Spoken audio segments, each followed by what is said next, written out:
vivre avec ma belle-mère a été rien de moins qu'un véritable cauchemar. Elle me dévalorise constamment, me traitant comme une ratée simplement parce que j'ai abandonné le lycée.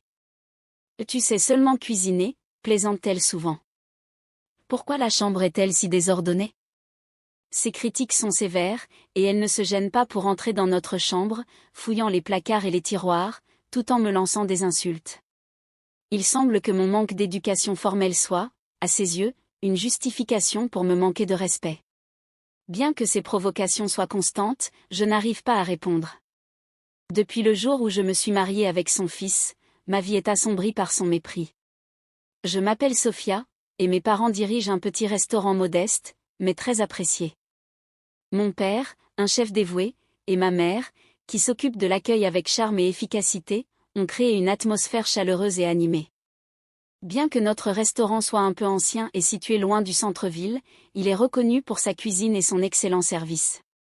En tant que fille unique, j'ai toujours admiré mes parents et rêvé de reprendre les affaires familiales. J'ai commencé à travailler au restaurant dès mon plus jeune âge et, après avoir terminé l'école primaire, je me suis encore plus investie, surtout quand la santé de mon père a commencé à se détériorer.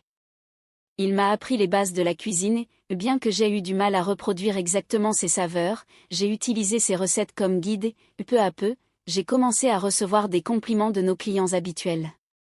Il disait, « La cuisine de Sophia est délicieuse, elle a le même goût que celle de son père. » Enchantée par ces mots, j'ai pris plus de responsabilités au restaurant, désireuse de soulager mon père.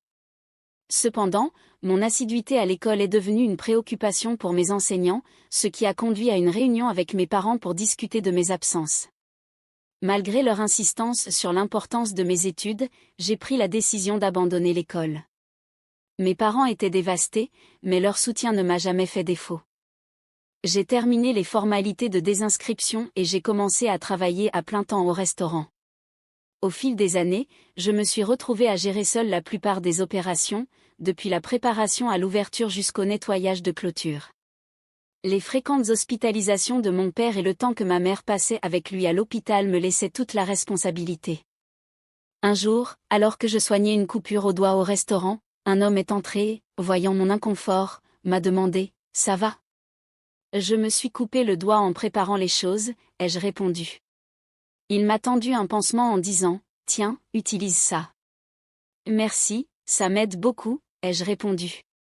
C'était Ted, mon petit ami, qui a 2 ans de moins que moi. Nous nous sommes rencontrés grâce à son travail de vendeur d'équipements de cuisine, et notre relation a prospéré, malgré mes doutes initiaux sur les raisons pour lesquelles quelqu'un comme lui s'intéresserait à moi. Avec le temps, ces inquiétudes se sont dissipées et nous nous préparons maintenant à célébrer notre 3e anniversaire. Ted a proposé que nous nous marions pour cet événement, et j'ai accepté avec joie. Bien que j'ai été anxieuse à l'idée de quitter le restaurant, mes parents m'ont rassurée en disant qu'ils voulaient que je sois heureuse. À l'approche de notre 3e anniversaire, Ted et sa mère ont visité notre restaurant pour la première fois, marquant la première rencontre entre nos familles. Le père de Ted étant décédé tôt, seule sa mère est venue avec nous. Lorsque j'ai informé mes parents de la rencontre, la mère de Ted a souri chaleureusement et a dit « Je suis tellement heureuse de vous rencontrer enfin.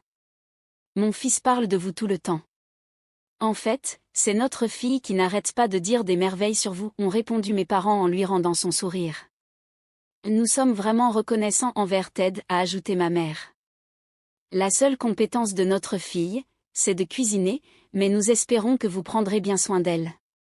Ted a suggéré, laissons de côté les formalités et profitons du dîner.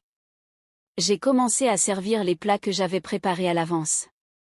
Oh, que c'est merveilleux, s'exclamèrent-ils. Ted a de la chance d'avoir une femme qui cuisine si bien. Tout est délicieux. Ted et sa mère ont engagé une conversation animée avec mes parents, qui semblaient visiblement satisfaits. Voir tout le monde apprécier le repas que j'avais préparé m'a rempli d'une immense joie. La première rencontre entre nos familles s'est terminée positivement, et Ted et moi nous sommes mariés peu de temps après. Nous n'avons pas eu de cérémonie de mariage en raison de l'emploi du temps chargé de Ted, mais dès que nous avons déménagé du restaurant à notre maison louée, j'ai enfin eu l'impression que nous étions vraiment un couple. Quelques mois après notre mariage, Ted est venu avec une proposition surprenante. « Je m'inquiète pour ma mère qui vit seule », a-t-il dit. « J'étais surprise. Nous avons une maison spacieuse ici, ai-je répondu. Ted a expliqué, je pensais inviter ma mère à vivre avec nous à partir de la semaine prochaine. Compte tenu de son âge, il serait plus sûr de l'avoir avec nous en cas d'urgence. Bien que je n'avais pas anticipé cette proposition et qu'elle m'ait prise par surprise, je n'ai pas trouvé de raison de refuser. Finalement, j'ai accepté. Lorsque nous cherchions une maison, Ted avait insisté pour choisir une maison isolée. Je préférais un appartement ou un studio, mais il m'avait convaincu qu'un espace plus grand serait mieux. Je me suis demandé si Ted avait toujours eu l'intention que sa mère vive avec nous, ce qui m'a mise mal à l'aise, mais j'ai mis ces pensées de côté. Notre vie de jeune mariée a semblé courte, et bientôt vivre avec ma belle-mère est devenue notre réalité. Ted, occupé par son travail, était souvent absent en semaine et sortait généralement les week-ends. Malgré son souci initial pour sa mère, je sentais que ce nouvel arrangement devenait pesant. Je n'ai jamais vu Ted faire quelque chose pour aider sa mère. Et il y avait un autre problème, ma belle-mère avait complètement changé depuis notre première rencontre. Alors qu'au début, elle appréciait ma cuisine, elle refusait maintenant de la manger. Manger des plats avec autant de saveur va me rendre malade, disait-elle. Tu ne donnes pas ça à manger à mon fils, j'espère ? À quoi pensais-tu ? Je m'excusais, demandant si l'assaisonnement était trop fort. Bien sûr que ça l'était, rétorquait-elle. La nourriture de ta famille pouvait être comme ça, mais la mienne est beaucoup plus raffinée et délicatement assaisonnée. C'est dommage que mon fils doive manger ça tous les jours. Ted affirmait toujours aimer ma cuisine, mais sa mère était constamment insatisfaite. Déterminée à lui plaire, j'ai commencé à apprendre à préparer des repas plus sains, adaptés aux personnes âgées, en utilisant des livres et des ressources en ligne. Pourtant, elle critiquait les nouveaux plats, disant qu'ils manquaient de goût, étaient mal présentés et peu nutritifs. Tout ce que tu cuisines semble mauvais pour la santé, disait-elle. Ce n'était pas seulement la nourriture. Ma belle-mère trouvait souvent des excuses comme « j'ai mal au dos » ou « j'ai mal aux jambes » pour éviter d'aider aux tâches ménagères. Pour éviter les conflits, je prenais les tâches ménagères à ma charge, seulement pour être accueillie par des commentaires sarcastiques comme « tu appelles ça propre ? On dirait une décharge. » Et aussi « eh bien, tu as quitté le lycée, donc on ne peut pas attendre grand-chose. » Cette situation a duré 3 mois, et j'étais à 2 doigts de craquer. Lorsque j'ai essayé de parler du problème avec Ted, il a rejeté mes préoccupations, disant qu'il était trop épuisé à cause du travail. Son entreprise avait récemment procédé à des licenciements massifs, ce qui augmentait sa charge de travail et l'obligeait souvent à travailler tard. Malgré tout, j'étais déterminée à aborder le problème directement avec ma belle-mère. Avant que Ted ne parte travailler, je lui ai demandé si nous pouvions discuter après le travail ce soir-là, en dehors de la maison, puisque ma belle-mère serait à la maison. Je n'étais pas sûre qu'il serait possible d'avoir une discussion calme, même avec les plaintes de Ted sur sa surcharge de travail. Malgré son épuisement, j'ai supplié avec sincérité, « S'il te plaît, je t'en prie. » Espérant le toucher, il a accepté à contre-séhur, bien qu'il ait insisté sur le fait que la réunion devait être très brève.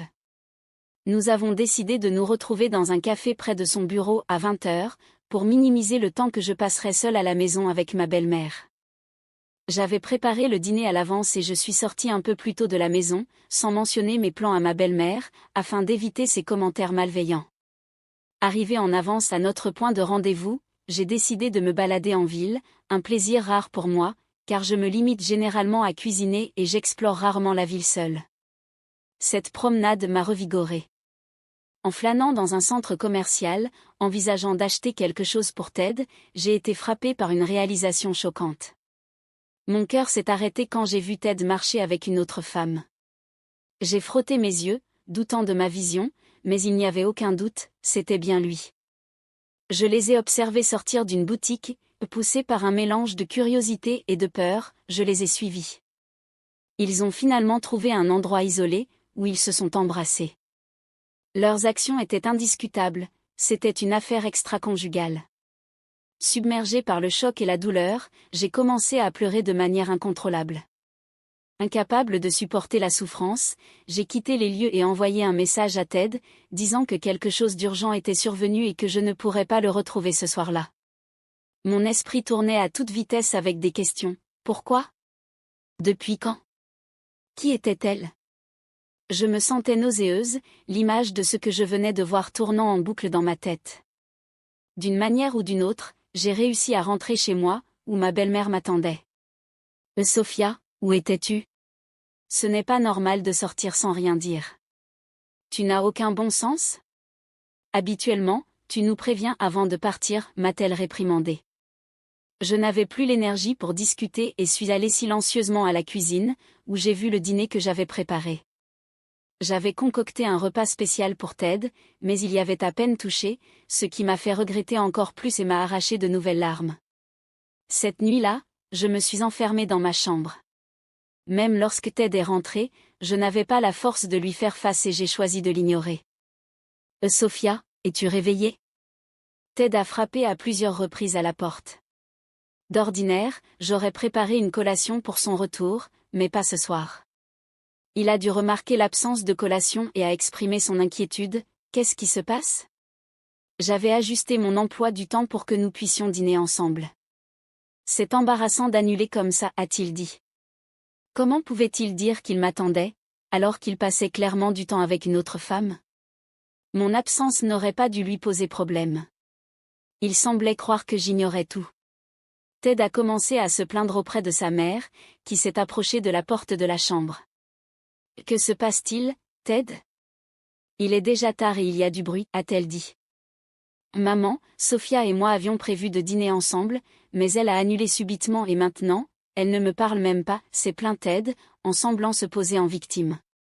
Ma belle-mère a enchaîné avec ses remarques sarcastiques. Sérieusement, Sophia?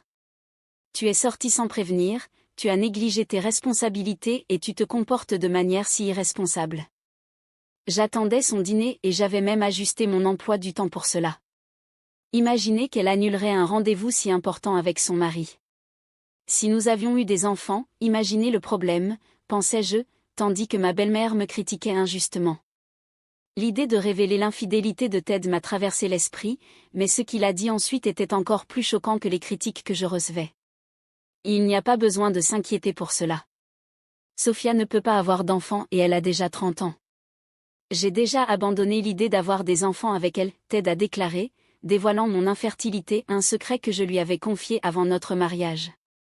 J'espérais le protéger de cette douleur, en lui demandant de garder cela pour lui, et il m'avait promis de le faire.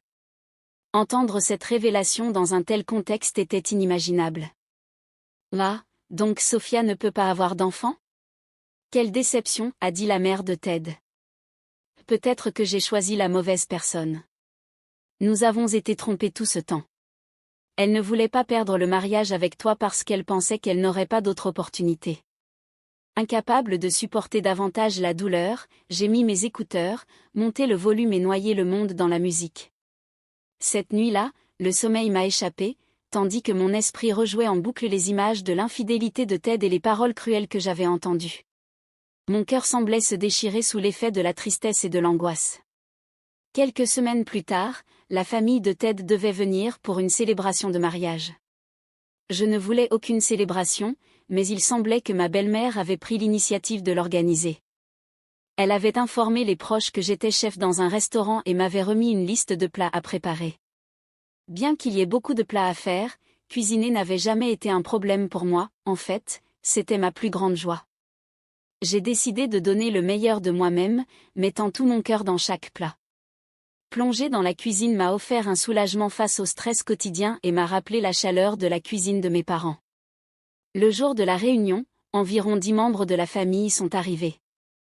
Notre salon n'était pas très spacieux, mais tout le monde a trouvé une place. Waouh, la nourriture a l'air délicieuse. Tu as préparé tout ça, s'émerveillèrent-ils, savourant les plats que j'avais concoctés. Leur joie a fait monter des larmes de bonheur dans mes yeux. Je suis tellement heureuse que vous aimiez ma cuisine, merci, ai-je dit, en m'inclinant en signe de gratitude. Les compliments sincères m'ont fait me sentir appréciée, et j'étais inondée de reconnaissance. Bien sûr que c'est délicieux. Nous devons te remercier. S'il te plaît, refais cela un jour, ont-ils répondu chaleureusement. Cependant, alors que je savourais les compliments, ma belle-mère intervint, ce n'est pas si bon que ça. Les plats sont trop riches et gras pour une consommation quotidienne. Ça me donne des brûlures d'estomac et ça va probablement faire monter ma tension artérielle. Elle essaie de me tuer? L'atmosphère changea immédiatement. Ted, absorbé par son téléphone portable, restait indifférent à la tension ambiante. Ma belle-mère poursuivit ses critiques. J'ai entendu dire que le restaurant de sa famille est populaire, mais c'est dans une petite ville de province. Les clients sont de basse qualité et la nourriture est grossière. De plus, elle n'a même pas terminé le lycée, elle ne peut pas garder un emploi correct et elle ne peut pas avoir d'enfants. Elle est une déception totale en tant que belle-fille. Les regards autour de moi étaient glacials. Une femme de mon âge murmura, « Je ne sais pas comment tu supportes ça. » Ça va, c'est la dernière fois, pensai-je en moi-même, ressentant une douleur de tristesse tout en forçant un sourire. Je lui murmurai en retour, « Regarde bien. » Puis, j'annonçai à haute voix, « Tout le monde, regardez ceci », tout en levant mon smartphone. L'écran affichait une photo de Ted enlacé avec sa maîtresse. L'attention de la salle changea immédiatement. « Qu'est-ce que tu fais ?» Ted cria en se précipitant vers moi.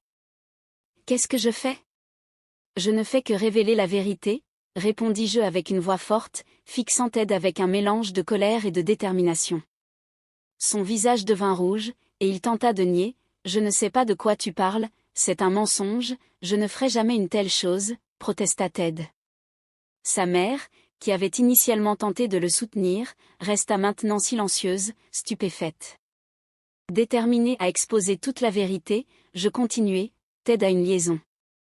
J'ai engagé une agence de détectives et j'ai réuni des preuves substantielles. Ces photos sont authentiques. Une agence de détectives? Des preuves, balbutia la mère de Ted, incrédule. L'ignorant, je déclarai fermement, à partir d'aujourd'hui, nous allons divorcer. Je demanderai aussi des dommages et intérêts pour toute la souffrance mentale que j'ai endurée. Et toi, mère de Ted, j'ai enregistré toutes tes insultes et je vais également demander une compensation de ta part, déclarai-je avec assurance, choquant à la fois Ted et sa mère. Ils commencèrent à répliquer, essayant de détourner la responsabilité. Engager un détective est un acte lâche, dit durement la mère de Ted.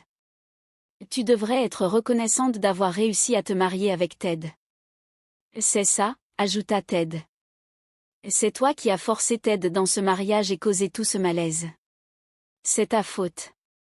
Malgré leurs tentatives, leurs paroles n'avaient plus aucune importance pour moi.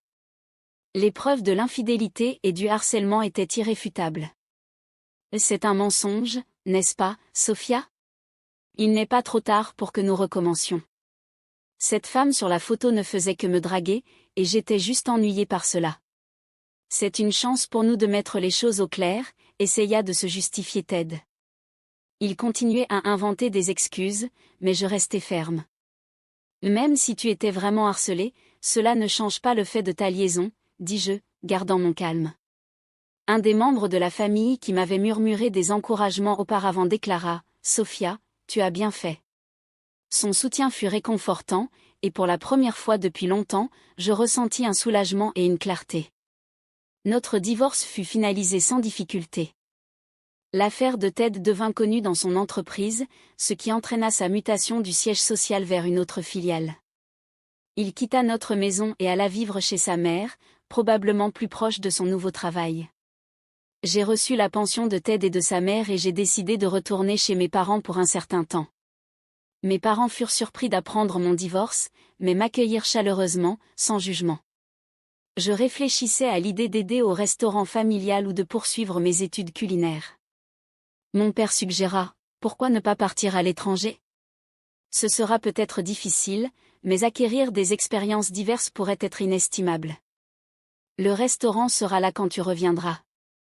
Suivant son conseil, j'utilisai la pension pour financer un voyage culinaire à l'étranger. J'ai perfectionné mes compétences sous des chefs renommés dans un restaurant 3 étoiles et, pendant ce temps, j'ai rencontré un chef français. Nous avons eu une brève relation, mais nous nous sommes rapidement connectés grâce à notre passion commune pour la cuisine. Nous nous sommes mariés et sommes devenus des partenaires de soutien dans nos entreprises culinaires. Après 5 ans à l'étranger, nous sommes retournés à New York.